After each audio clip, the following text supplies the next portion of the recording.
دینداروں،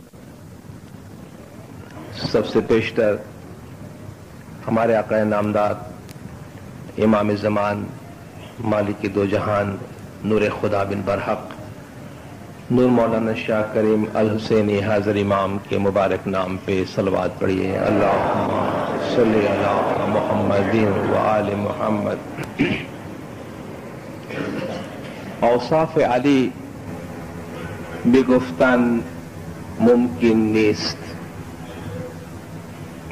اوصاف علی بگفتن ممکن نیست، گنجایش بحر در سبو ممکن نیست، من ذات علی بوالعجبی کی دانم الا دانم کہ مثل او ممکن نیست۔ امیر المومنین مشکل کشا مولا مرتضی علی صلوات اللہ علیہ کہ یوم ولادت کے موقع پر آج ہم ان کی شان بیان کرنے جمع ہوئے ہیں۔ شاعر کہتا ہے کہ اوصاف علی بگفتن ممکن نیست، علی کی صفت بیان کرنا ممکن نہیں ہے، گنجائش بحر در سبو ممکن نیست، سمندر کو کوزے میں سمو دینا ممکن نہیں ہے، من ذات علی بوالعجبی کی دانم، میں علی کی ذات پر عجائب یعنی معجزات سے بھری ہوئی اس ذات اور اس ہستی کو میں کیسے جان سکتا ہوں، الا دانم کہ مثلہ ممکن نیست، سوائے کہ میں تو صرف اتنا جانتا ہوں کہ اس کے جیسا کوئی دوسرا نہیں ہے، اس سے زیادہ میں کچھ بیان نہیں کر سکتا۔ مولا مشکل کشا صلوات اللہ علیہ کی شان میں کچھ بیان کرنا ممکن نہیں ہے، صدیوں سے قلم آپ کی شان میں نہ معلوم کیا کچھ لکھ چکی ہے، زبانیں بہت کچھ بیان کر چکی ہے، لیکن علی کی شان اپنی جگہ پر ہے۔ علی کی شان بیان کرنے سے کوئی اس کی شان بڑھتی نہیں ہے۔ اگر ہم خدا کی تعریف کرتے ہیں تو کیا اس سے خدا کی شان میں اضافہ ہوتا ہے؟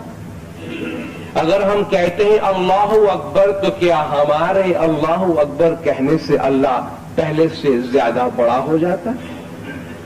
کیا ہمارے سبحان اللہ اور الحمدللہ کی تسبیح پڑھنے سے اللہ کی سبحانیت میں اور اس کے حمد میں اضافہ ہوتا ہے؟ کوئی اضافہ نہیں ہوتا، بلکہ اس سے تو ہم یہ اظہار کرتے ہیں کہ سب تعریف اس ذات کی ہے اور اس کے سامنے ہمارا دامن خالی ہے، ہمارے پاس کچھ بھی نہیں ہے، ہم صرف اس کی تعریف بیان کر سکتے ہیں۔ خدا قرآن میں فرماتا ہے کہ زمین پر جتنے بھی درخت ہیں وہ سب اگر قلم بن جائیں اور جتنے بھی سمندر ہے وہ سب اس کا پانی سیاہی بن جائے اور خدا کی تعریف لکھی جائے تو خدا کے کلمات ختم نہیں ہوں گے، درخت ختم ہو جائیں گے، سمندر کا پانی سیاہی بن کر ختم ہو جائے گا، لیکن اللہ کے کلمات ختم نہیں ہوں گے۔ تو امیر المومنین مشکل کشا صلوات اللہ علیہ جو زمین پر خداوند تعالیٰ کے نور کے مظہر ہیں، وہ ہستی ہے جس کی تعریف خود خدا کرتی ہے، وہ ہستی ہے جس کی تعریف خود رسول کی ذات کرتی ہے، تو اس کی شان میں ہم کیا بیان کر سکتے ہیں؟ اس کا مطلب یہ بھی نہیں کہ کچھ بھی بیان نہ کیا جائے، کیونکہ حضور اکرم صلی اللہ علیہ وآلہ وسلم صلوات اللہ علیہ کا فرمان ہے کہ النظر الی وجہ علی عبادہ، علی کے چہرے کی طرف دیکھنا عبادت ہے۔ اسی طرح آپ نے فرمایا کہ ذکر علی عبادہ، علی کا ذکر کرنا عبادت ہے، تو ہم اس عبادت کو کیسے چھوڑ سکتے ہیں؟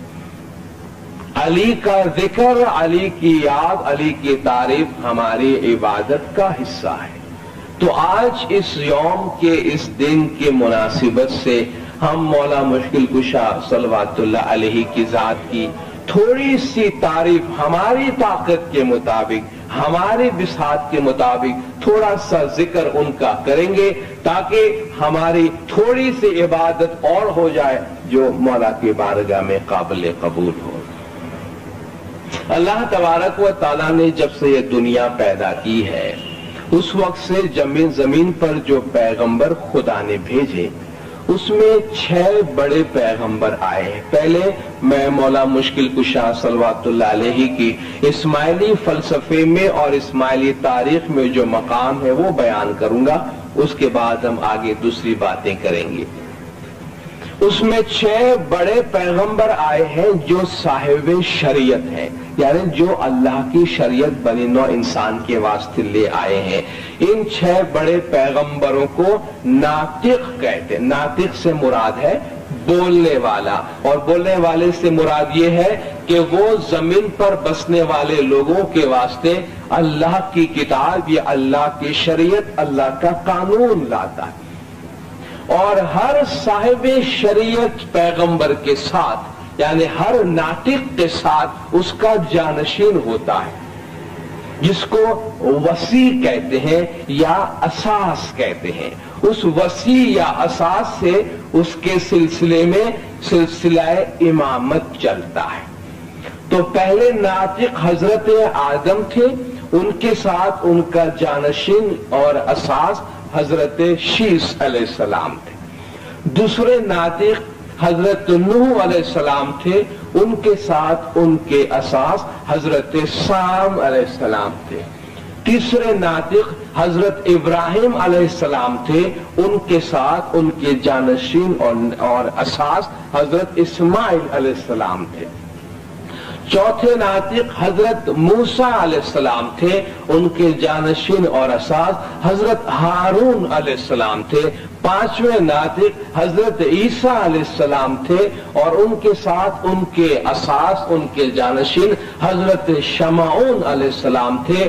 اور چھٹے اور آخری ناطق حضور اکرم صلی اللہ علیہ وآلہ وسلم صلوات اللہ علیہ تھے، اور ان کے ساتھ ان کے اساس جانشین وصی، جس میں ان کے سلسلے میں ہونے والے امامت چلنے والی ہے، وہ امیر المومنین مشکل کشا مولا مرتضی علیہ صلوات اللہ علیہ کی ذات ہے۔